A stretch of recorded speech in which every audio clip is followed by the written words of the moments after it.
So once again, on our blog vote, so the vote to perform a certain video for you guys, the top one that came out was hypertrophy. How to maximize hypertrophy, i.e. muscle gains, gaining muscle mass via a split routine workout.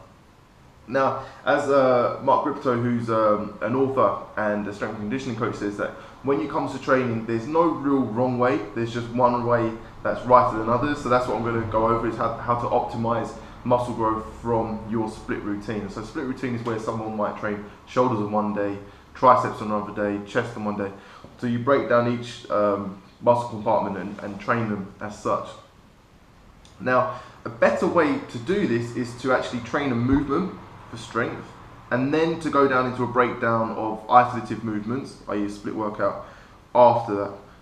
There's a couple of reasons for this. Number one is that if you go into a split routine, it is very, very easy to overtrain, because on the same day that you train your chest, say if you train your chest one day, how are you going to get away from training your chest if you do shoulders on another day? What I mean by that is, if you train your chest with bench press, you're also training your shoulders. So therefore, to train your shoulders a day after that, or a couple of days after that, you might go into overtraining.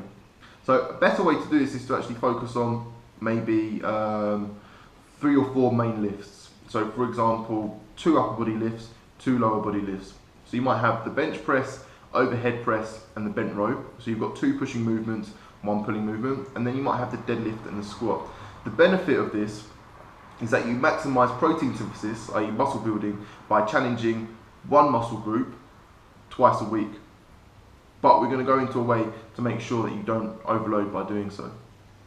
So the benefit of going for a strength-based workout first is that you actually increase your testosterone production, you increase your strength, which means that you increase your capacity to lift more weight, which means that you can challenge more musculature under load, and that's one of the most basic principles of hypertrophy. So your first workout might be bench. You bench heavy, and you'll go for a 5 to 10 rep max, preferably a 10 rep max. So therefore we've got one principle of hypertrophy, loading the muscles. Then we can go into another principle, which is time under tension. To do this, you can use negative reps, so you're actually increasing the load as you descend the bench, and then from there you help someone to help you up. Reason why is because if you challenge a muscle eccentrically, i.e. on the down phase of the movement with a lot of weight, which you can do because you're not actually pushing up, you're slowing down the descent, then you increase the amount of musculature which is under tension. And if you slow it down to 4 seconds, then you can increase time under tension, which is another principle of hypertrophy, increasing muscle mass. After that, you can go into your isolated movements like flies, get on the pec deck, and you can go for 15 to 20 reps, and this will increase metabolic stress, which is the third principle of hypertrophy. This is where you're trying to get as much lactic acid into the area.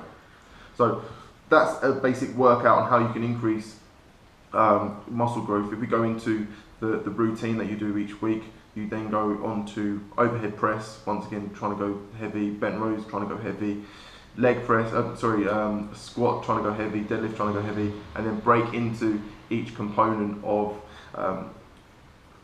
load, so muscle under load, time under tension, and metabolic stress to each one.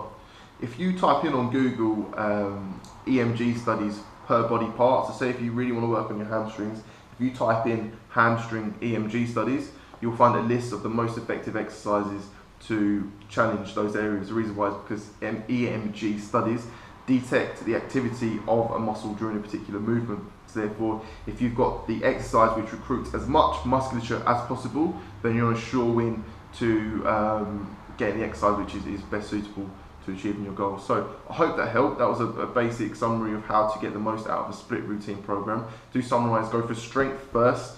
For each basic barbell lift, go for strength first, then break down into each muscle compartment, rather than starting off with the muscle compartments, because you'll burn yourself out. You won't be able to challenge your body with enough load.